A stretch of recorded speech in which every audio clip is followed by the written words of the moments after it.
I'm feeling quite chilly today, so Father God, as we read today, please give us the eyes to see, ears to hear, and hearts to receive your word. In Jesus' name, amen. We'll be reading chapter 18. I want to flip it. There we go. It kind of works. Okay. Chapter 18. After these things, Paul departed from Athens and went to Corinth.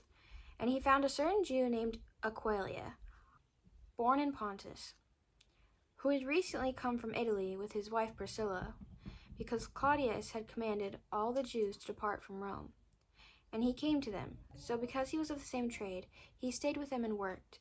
For by occupation they were tent makers. And he reasoned in the synagogue every Sabbath and persuaded both Jews and Greeks. When Silas and Timothy had come from Macedonia, Paul was compelled by the Spirit, and testified to the Jews that Jesus is the Christ. But when they opposed him and blasphemed, he shook his garments and said to them, "Your blood be upon your own heads. I am clean." That makes me think how important it is that all we can do is plant seeds, and if they reject God, they reject God. That's not our fault. We can't change their hearts. All we can do is plant seeds, and then God can grow it, or they can harden their hearts to God. But that's not on us. We can't force somebody to believe in God. So just like Paul was like, your blood's on your own hands. From now on, I will go to the Gentiles.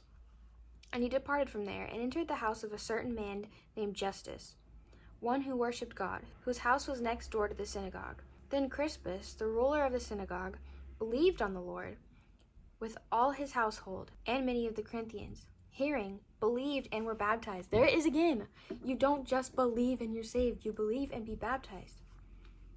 And it doesn't say believed, and then 6 months later, when they had a slot open at the church, they were baptized. No. They believed and baptized. Now the Lord spoke to Paul in the night by a vision. "Do not be afraid, but speak, and do not keep silent.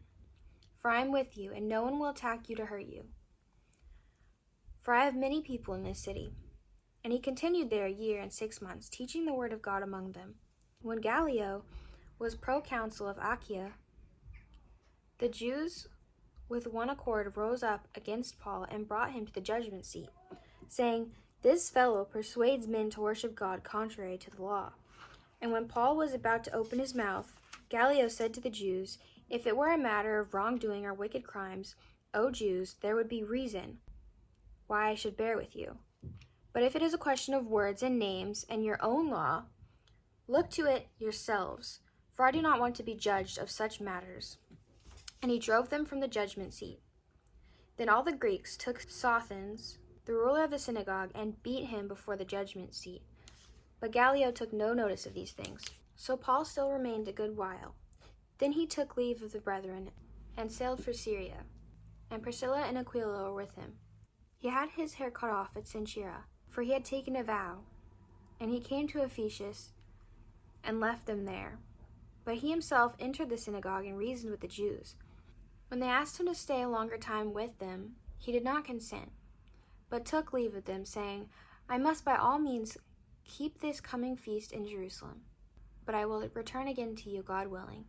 And he sailed from Ephesus. And when he landed in Caesarea and got up and greeted the church, he went down to Antioch. After he had spent some time there, he departed and went over the region of Galatia and Phrygia in order, strengthening all the disciples. Now a certain Jew named Apollos, born at Alexandria, an eloquent man, eloquently spoken, and mighty in the scriptures, came to Ephesus. This man had been instructed in the way of the Lord, and being fervent in spirit, he spoke and taught accurately the things of the Lord, though he knew only the baptism of John. So he began to speak boldly in the synagogue. When Aquila and Priscilla heard him, they took him aside and explained to him the way of God more accurately. And when he desired to cross Achaia, the brethren wrote, exhorting the disciples to receive him. And when he arrived, he greatly helped those who had believed through grace, for he vigorously refuted the Jews publicly, showing from the scriptures that Jesus is the Christ. Thank you for listening. I have some more. My fingers are cold. I'm thinking about going to make a hot coffee. A hot coffee. That's it. Okay, I love you. Jesus loves you more.